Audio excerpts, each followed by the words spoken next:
Travis. Iowa chicken farmers are sharing concerns about the ripple effect of Prairie Poultry's bankruptcy announcement.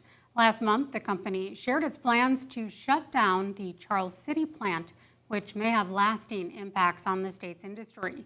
Here's KIMT News 3's Evan Berg in Fort Atkinson. In the aftermath of Prairie Poultry's closure in Charles City and the company's bankruptcy, a lot of Iowa chicken producers are still reeling. It's sad when the state has to get involved into something like that. And Leon Cruzy works at Cruzy Hatchery, a small-scale chicken processor in Fort Atkinson. Pure Prairie wasn't too large, but with it gone, he says all the farmers who relied on it to sell their birds will likely be forced to sell at a loss.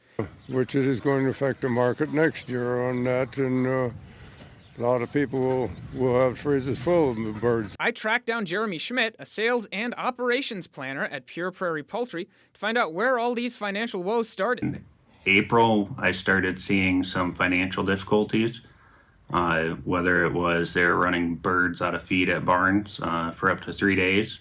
And then we started getting debt collectors calling or vendors asking to pay bills that were past due that we didn't know about.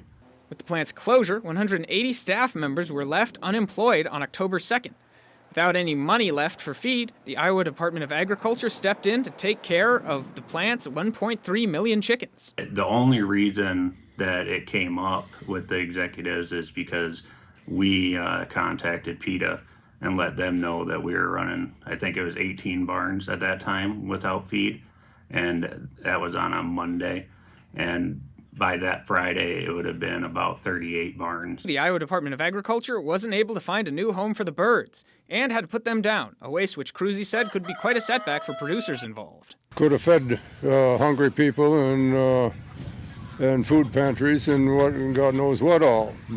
The Iowa Department of Agriculture says it's still working to recoup the loss to taxpayers in the aftermath of the bankruptcy and taking care of the birds. In Fort Atkinson, Evan Berg, KIMT News 3. The closure is also coming after the State Department of Agriculture shelled out $7 million in grant funding, along with $38 million for a food supply chain guaranteed loan. Schmidt says he hopes his experiences at the plant alongside his fellow employees will encourage the USDA or Congress to launch a full audit of the company's finances.